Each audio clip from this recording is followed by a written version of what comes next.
Welcome to the third day of Fireside Chats. We are here today with Shefta of No Breaks Games, and I want to embarrass myself fly the same way I did just recently. I wrote the studio name incorrect. So it's no breaks, as in when you're stopping. And the game is about this one, Humans Fall Flat. Have you played this game, people in the chat? Can you comment? I'm gonna do something very, very special, like this one. Down below, there are comments, and He does that Such all a the time.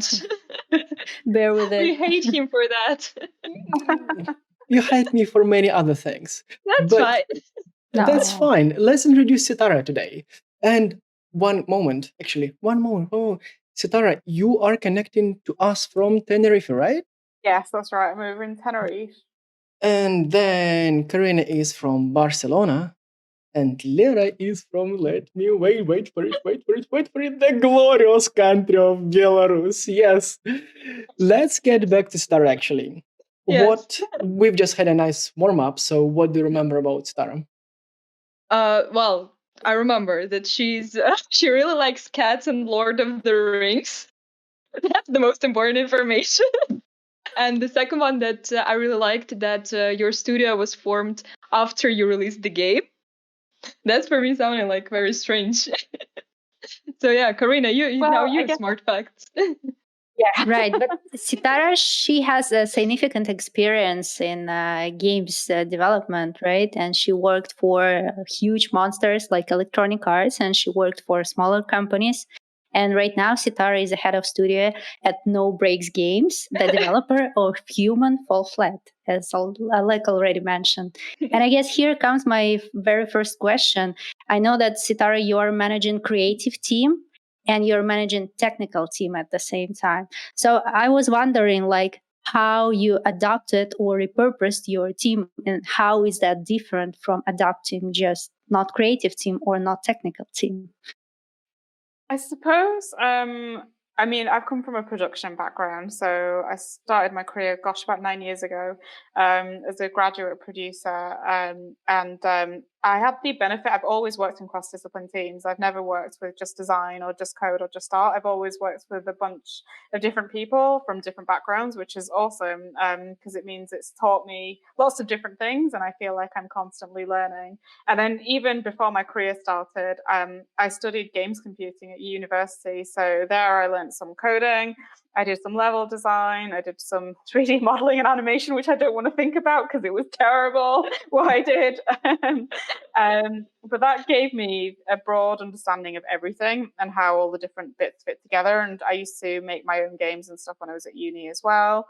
And that means I can talk to people from all these different disciplines. And I think that was the strongest point for me. And then moving into production and working with all of these different disciplines, them teaching me stuff as well is always one of my highlights of my job. But so for me, it doesn't really feel like there's a difference between technical and creative team, because even at our studio, we're all one team. We don't separate in terms of art, design, or code.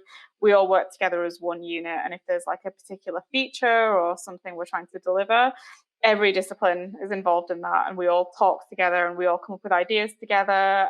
We prototype things quickly, and then we review it together and go, okay, how do we make this better for the player experience?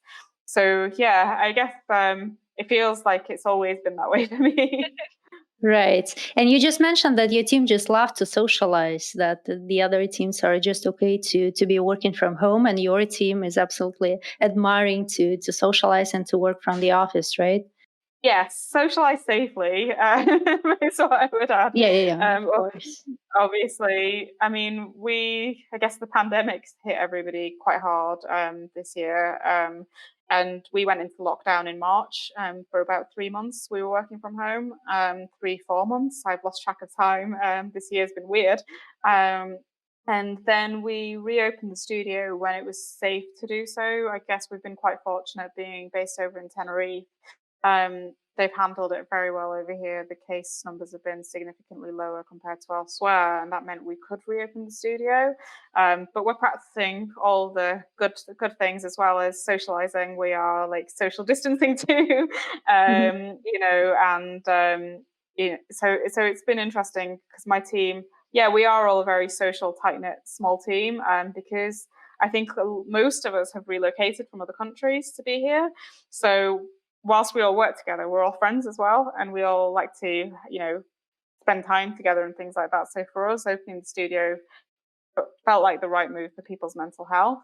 And I guess working from home was interesting. Sorry, I'm going off on one now, but working from home was interesting because there were some things which were easy to transition. So, for instance, we all work on laptops anyway because we've always wanted people to be able to work from home whenever they need to. So, like physically, like everybody moving over to working from home was fine, but then you miss out on those like little creative conversations that you just have whilst you're having a coffee or whilst you're walking past someone's desk and you're like, oh, hey, that thing's cool. Let's talk about that. How do we make this better? Or, I've got this cool idea. Let's try it out. And those things didn't happen so much, I guess, whilst we were working from home. So it's been really nice whilst we've been back in the studio to find that swing of things again and find our buzz as a studio. Right. Yeah, that totally makes sense. Now let's focus a little bit on your strategy. How did that change in 2020, or did that change in any case after all the changes and stuff? I think again, not so much because we're working on a new unannounced game, which I would love to tell you about, but I can't tell you about right now. But because we've been working on that since 2019. For us, we carried on working on that. The only thing that really changed was how we worked together as a team. So, for instance, like we started doing our daily stand-ups that we'd normally have in the studio, stood in a circle over Zoom calls and stuff like that. Even the way we do build reviews, like normally one thing we like to do is get the whole team together and play the build together that week. So we call it a show and tell, where everybody shows off all the cool stuff they've done that week, and we talk about it and we talk about what we want to do next and trying to figure out the best way to do that via Zoom because screen sharing via Zoom isn't so great. So it's more about adapting our working ways and stuff to not make it so draining as well, because I think doing a lot of online calls was it can be draining. It's not as easy as having a conversation when you're face to face with someone. I think you really have to concentrate on like the camera and what you're saying and who you're talking to and pay more attention than you would in person. So just trying to do things to keep people engaged. We started doing more social activities because we used to like have board game nights and stuff in the studio. So we started like playing some games online and things like that. Just doing more social activities together and keeping in touch in positive ways. Right. Yeah, that is so cool. I mean, playing board games online. What can be better? I mean, how would you play that online? You mean so we didn't play the board games online as such. We played role-playing games online. I think the game we last played online was called Two Rooms and a Boom, and it's about getting like there's a team who's with a president and you have to protect the president, and there's a team with a bomber and the bomber's team wants to get into the same room as the president and blow the president up. So it's a role-playing game and nobody knows who anyone else is, and it was good fun. No, that sounds really fun for me. So yeah, like you've told already how you spent the year 2020. So how are you getting ready for 2021 then?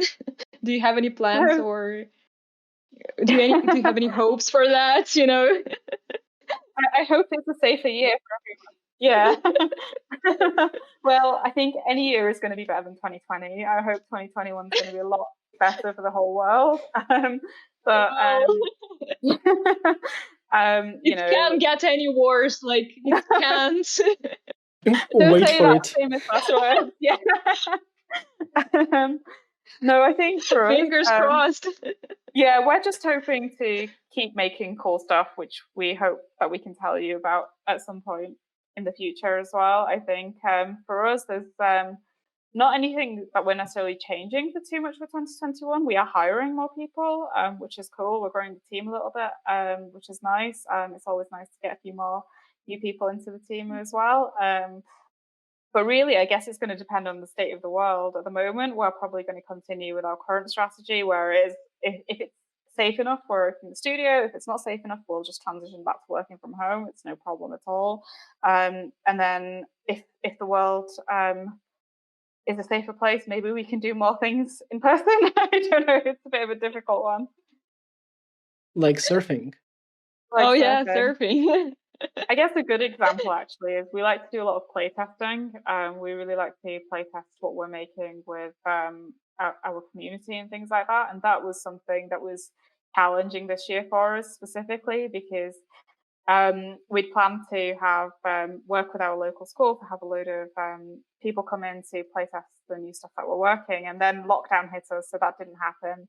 So we're trying to find a way to do that digitally, which is just as informative to us and is cool for the players as well, as it would have been to do it in person. So that's something we're definitely going to look into 2021 to see how maybe we can branch that out and maybe even bring people in from a wider reach than we'd originally intended. Yeah, that makes sense. I mean, I really hope that 2021 would be like way more better because, yeah, it's so bad right now. Fingers crossed. So yeah, and I guess like our last question gonna be like, so what is the most excited thing for you to talk about right now? Is there's like anything that you would like to share with us and like with people that are watching us? The thing that I really wanted to talk about, I'm not allowed to talk about yet. And that's the most excited thing. No, we've done loads of cool stuff that I guess we're really proud of as a team. Obviously, there's the big thing that I want to tell you about that I can't yet. But also on top of that, we're still doing some really cool stuff for Human Fall Flat. Like the physical edition of Human Fall Flat was just released. So that's just come to Switch, PlayStation, Xbox. So that felt like a really nice celebratory moment. It was our 4-year anniversary edition of the game. So that was really cool when we got our copies into the studio. Because I know that along with our publisher, we put a lot of love into kind of directing the look of that cover and everything. So it was really cool to be like, oh, we have physical copies now. This is the stuff that we've been working on. And also that the levels the studio had made it into that physical copy as well. It was really, really cool. It was something we were really proud of as a team. And then on top of that, we're actually just really excited about hopefully the new people that are joining our team over the next few months and stuff. That's going to be really exciting to have more new faces coming into the team. Which is very interesting for me. Like since from I mean, I'm looking at your website and you look like, I know, like more of a family than a team. And then there was so like nice video on your YouTube from the office, and we'll put the link in the comments. Where I'm going with the question is that growing a small family to a big team might be a challenge, and you seem to be excited about it. Why is it like, why becoming big is exciting and not anxious for you? So I guess we're not going super big. That's the first thing I want to say. Like we're still staying relatively small. Being, I think, an indie team is quite core to our culture and the way we work and everything. Like you're right, you hit the nail on the head. Where we like to think of ourselves almost like a little family team and a family unit, which is a quite nice way to work. But we're only probably going to be hiring another 3-4 people or such. So we'll still be a small team. And I think regardless of that, it's never an anxiety for me to grow the team. Whether it's here or wherever I've worked, the thing that I always try to do, and as a team we especially try to do, is hire the best people, but more importantly, hire good people. I think if you hire good people, you're always going to feel like a family, and you're always going to have a good culture in your studio. Because at the end of the day, it's the people that build the culture and build the studio. So it's not an anxiety for me. As long as we continue to hire lots of awesome, nice people, then why would it be something we worry about? How's that hiring and onboarding processes work for you right now? Are you doing something special, like tips and tricks? Yeah, so I guess that's changed for us this year as well. So what we used to do is with us being based in Tenerife and having a lot of international applicants, we used to do like an initial Zoom call or something, or a Skype call, and do a first round interview that way. then any like candidates that were shortlisted, by the time we got to the final round stage, we'd fly them out to the studio so they could come and meet the team, make sure that they're happy, make sure that they like Tenerife, and make sure that we're happy too, so everyone's happy. But that's changed. Actually, we've hired and onboarded a couple of people since the pandemic this year, and what we did is we did all of our interviews online, and instead we flew them out here when they were ready to move and when it was safe to do so as well. So I think, for instance, we had one of our junior artists, she joined from the UK, and when we were allowed to travel again, she traveled and she quarantined when she got over here as well. It's not the law over here, but we want to keep everybody safe, so she works from home for a couple of weeks, and then when we knew everything was great, she came into the studio and she's fit right into the team and doing an awesome job as well. So yeah, it's definitely been different. Onboarding people via Zoom the first time you meet them, like for hey, it's your first day, is really strange, because usually it's like, hey, this is your first day, let me show you around and introduce you to everyone. Whereas, do you take a phone or a laptop and like go around the office? well, around the office? And if you're at home, then you have to walk around the home. I mean, as good as it gets. But imagine Yeah. how exciting it would be to meet a person who you hired like a long time ago, but in person. was. I mean, right It was after really all nice. it starts. It was lovely. It was like, oh, this is the person we've been talking to online all this time, and now we can finally see you in person, and you're here. It's lovely. It's great.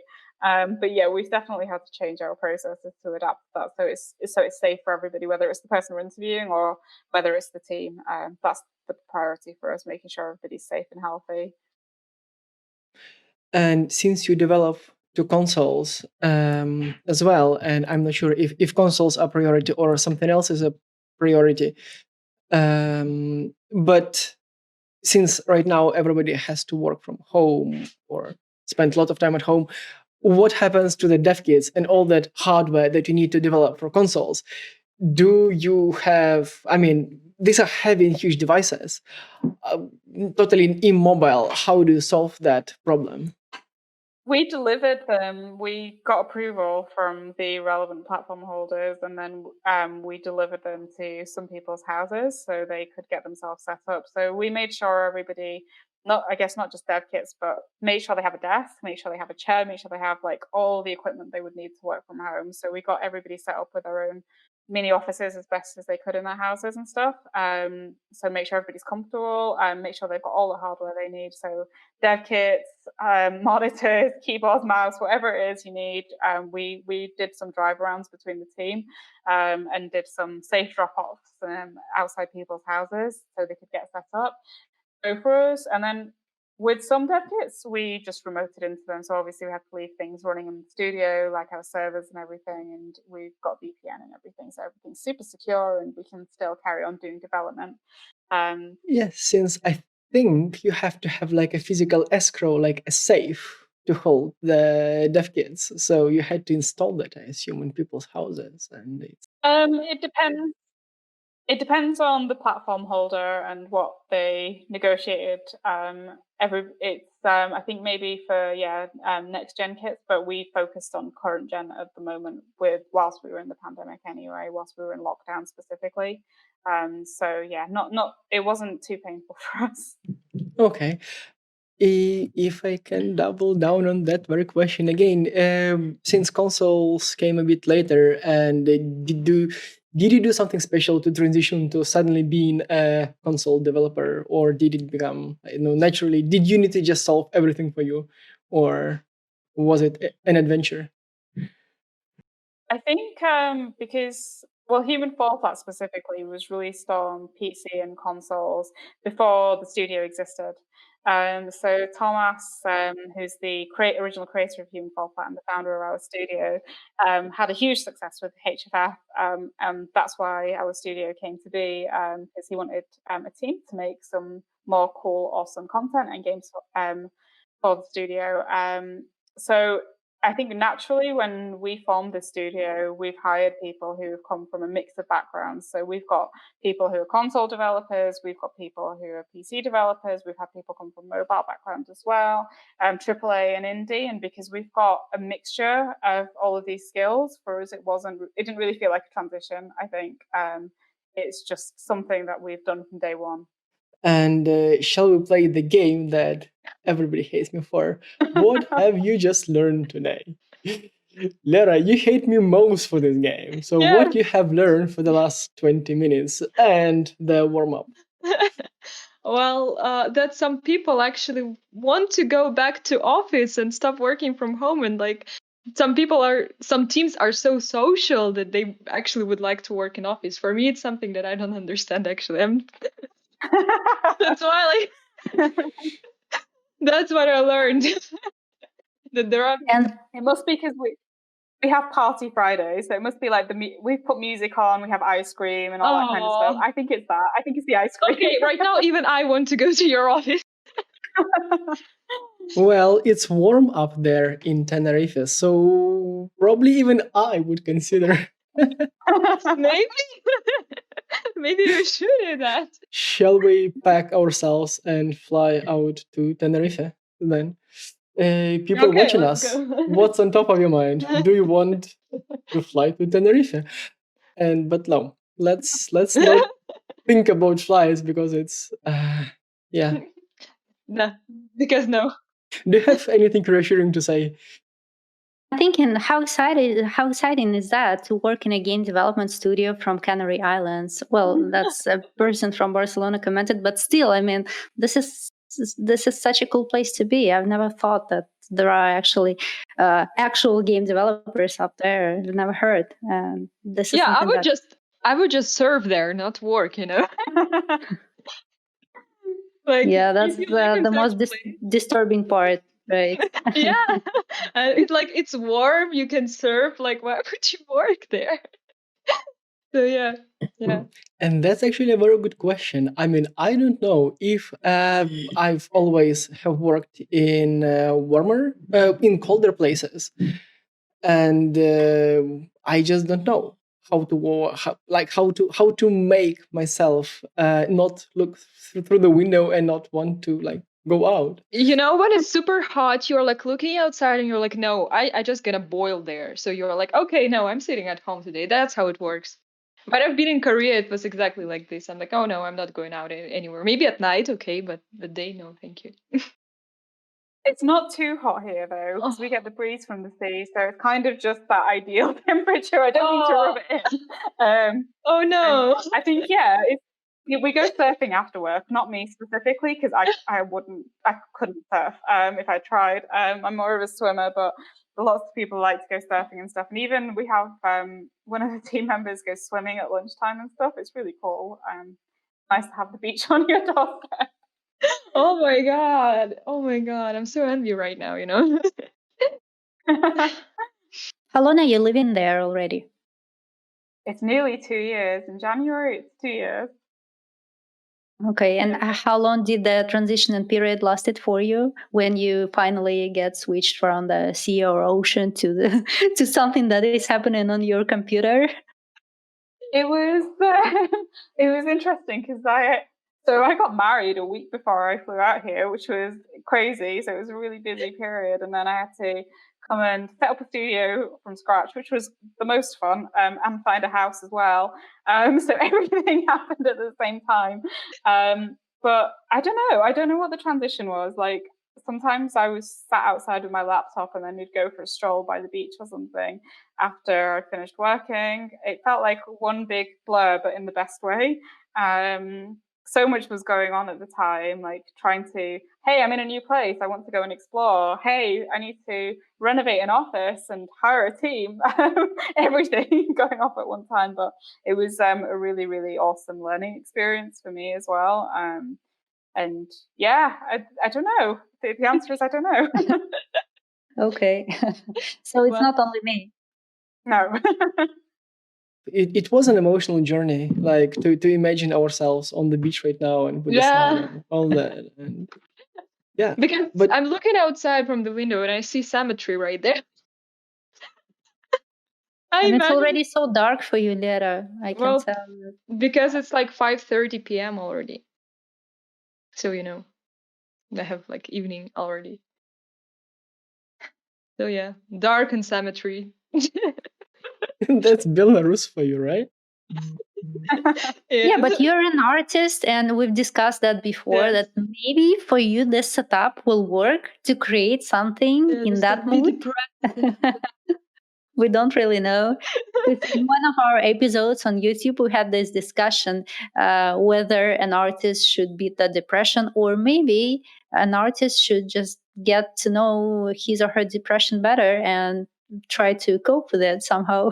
So yeah, actually, like the thing that we figured out, that artist has to be in depression, and then he produces better the art. So like, oh well. That's why still in Belarus, you know.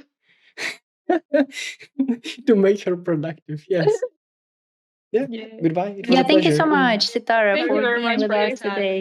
It's lovely Yeah. to meet you all. We'll let you know when the video is out. Awesome. Thank you. Cool. Bye. Bye. Thank you. Bye.